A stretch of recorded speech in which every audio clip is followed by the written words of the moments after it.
Hi, everybody, and welcome to the Millennial Revolt, an independent political talk show that seeks to bring a different narrative than the stale one we have going on right now in the mainstream media. So, Donald Trump gave a major economic speech, basically laying out his plans for the future. And just the optics alone of the speech, he looked presidential, he looked poised, there was an air about him that was inviting. The speech was very positive, in my opinion. And if he continues to keep this up, I think he has a major shot of reclimbing in the polls and giving Hillary Clinton a run for her money. He attacked President Obama on his record, and he attacked Hillary Clinton on her very shady record. And it was good speech. Now we're going to get into the nitty-gritty of it all. We're going to get into the policies. We're going to break everything down, and we're going to fact check that. But first, we're going to take a look at his policies, and a look at his speech, and we're going to analyze. Detroit was once the economic envy of the world. The people of Detroit helped to power America to its position of global dominance in the 20th century. So, around 1910, Detroit was the 9th largest city in the United States. It was not only home to the auto industry, but it also produced metal crafts, rail cars, stove works, paints, irons, brass, and copper. It also became a second-tier commercial and industrial city at the end of the 19th century. Detroit also was home to machines and stove manufacturing, cigar making, pharmaceuticals, and food production. When Henry Ford founded the Ford Motor Company in 1903, Detroit was only the nation's 13th largest city.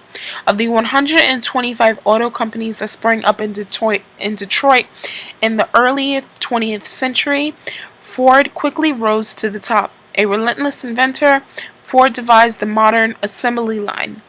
In 1908, the fledgling company introduced the Model T, a car whose standardized production would revolutionize the industry. 6 years later, with hopes of building a stable, loyal workforce, Ford announced the $5 day, leading to dramatic increase in pay for industrial workers.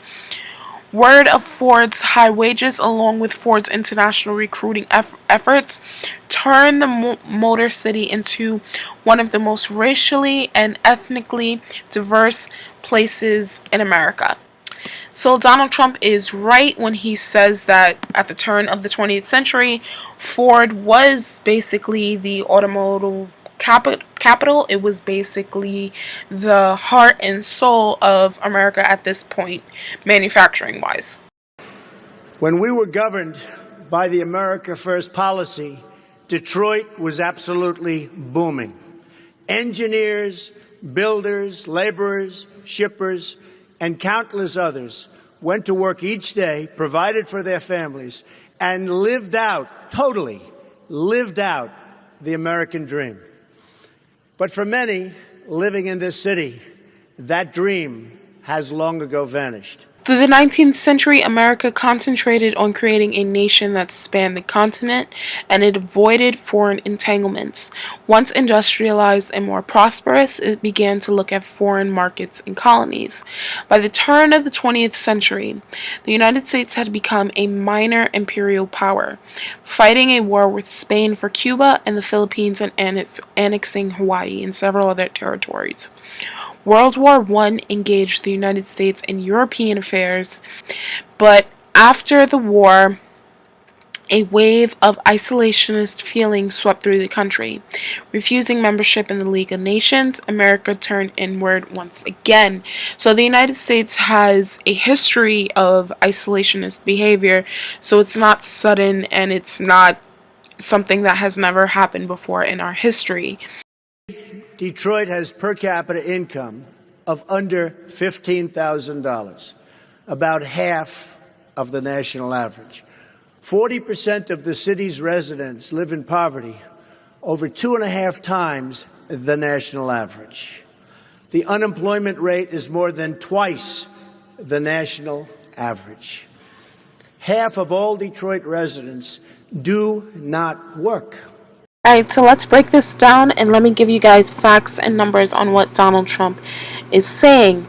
It says Detroit's decline. He says many living in the city, that dream has vanished long ago, which is true. As of 1950, Detroit had more than 1.8 million residents. Today it has fewer than 700,000. He says Detroit has per capita income of under 15,000, about half of the national average, which is true. Detroit's per capita income, which includes retirees and children, is $14,810 per year. This is roughly half than the national average of $28,889. The median household income in Detroit is $25,769, roughly half than the national average, which is $53,657. He says 40% of the city's residents live in poverty, over 2.5 times the national average. True, recent figures show Detroit's poverty rate is 39.3%, which is more than double the national average, which is of 15.5%. The unemployment rate is more than twice the national average. Detroit City proper has an unemployment rate of 11.6%, which is twice the national average of 4.9%. However, the Bureau of Labor Statistics often figures the numbers by the metro area. The Detroit metro area has an employment rate of 5.8%. Half of all Detroit residents don't work. According to the most recent data, less than half of Detroiters have a job, but this figure includes small children and retirees. The unemployment population ratio, as calculated by the Bureau of Labor Statistics, showed that 43.9% of Detroiters had a job in 2014, while 59% of people in the United States had a job the same year. A more often cited statistics which removes people younger than 16 from the calculus is the participation rate. It was 53.4% in Detroit and 62.9% for the United States. Every policy that has failed this city and so many others is a policy supported by Hillary Clinton. And the trade deals like Nafta, signed by her husband, that have shipped your jobs to Mexico and other countries. According to the Economy in Crisis Americans Economic Report Daily, Detroit was once the manufacturing giant, the fourth largest city in the United States, with a high employment rate and brimming with blue-collar jobs. Now its unemployment rate hovers above 16%, and its population has shrunk, so now it's the 18th largest city. The quick erosion of the tax base has left Detroit with $18 billion in debt and no hope of recovery in sight. This caused the city of Detroit to declare bankruptcy. The cause of Detroit's economic stability has been decades of failed free trade policies, which decimated its manufacturing base and continued to lead Detroit down the wrong track. The first of the trade policies that needs to be reconsidered, according to the article, is the North American Free Trade Agreement, or Nafta, which took effect on January 1st of 1994. At the time, President Bill Clinton assured Americans it would be a way to secure American jobs in the future. He said, "NAFTA means jobs, American jobs, and good-paying American jobs," Clinton said on the day he signed the agreement. Since then, however, it created massive trade deficits and encourages companies to move jobs across the border. In 1994, Detroit had 288,700 people working in auto manufacturing. Now, according to the most recent data available from the Bureau of Labor Statistics, approximately 150,500 people have auto jobs in Michigan. That is a loss of over 130,000 jobs in 18 years. Ever since 2004, automotive manufacturing jobs dropped from 1.1 million to around 700,000 in the US. What NAFTA has done is benefit the 1% at the expense of everyone else. Companies will invest where they believe they can make the most profit. And even though American manufacturing is at its highest efficiency ever, it can't compare to the profits made south of the border, where the cost per hour is far less than the United States, far less than the US. This removes jobs from hardworking Americans and drives down wages while increasing the influx of cheap goods from Mexico. What does this mean? Record profits for the CEOs and high unemployment and falling wages for the middle class. In the year before NAFTA was signed, the U.S. maintained a small trade surplus with Mexico. By 2012, we had an approximately $62 billion deficit, and hundreds of thousands of jobs have been lost.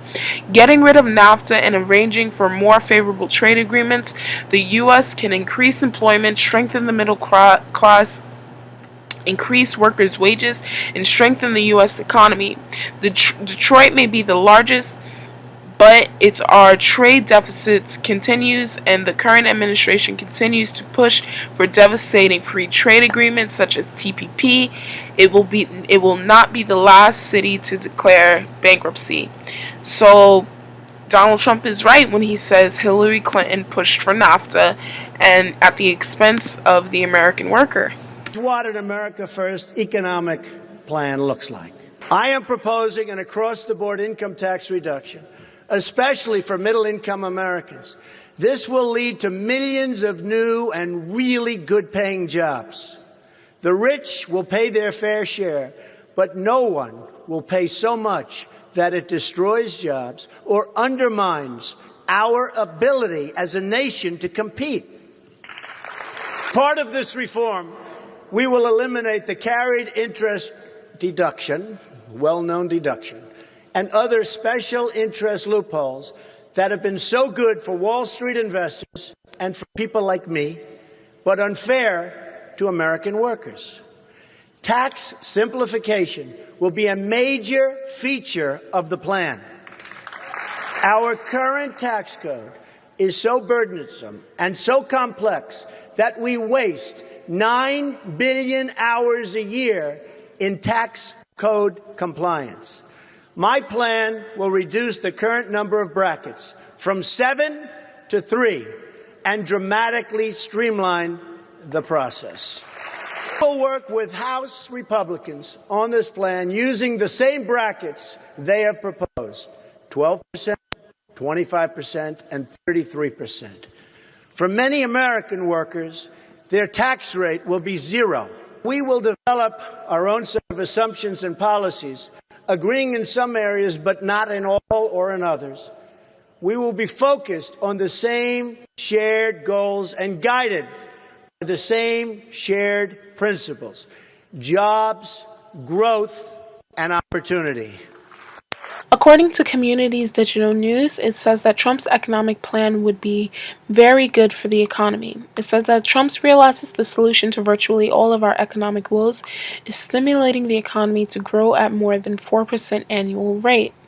Real gross domestic product increased at an annual rate of 1.2% in the second quarter of 2016, according to a report by the U.S. Bureau of Economic Analysis, the BEA. It says that Hillary Clinton's economic plan offers no change, but 4 more years of President Obama's failed policies. Recognized by economic expert Steve Forbes, chairman of Forbes Business, says that Trump's plan will stimulate business, create jobs, and bring prosperity back to America. That's despite what economists might say. Trump is right. Economic growth will increase the demand for labor, which will mean more jobs available at higher wages.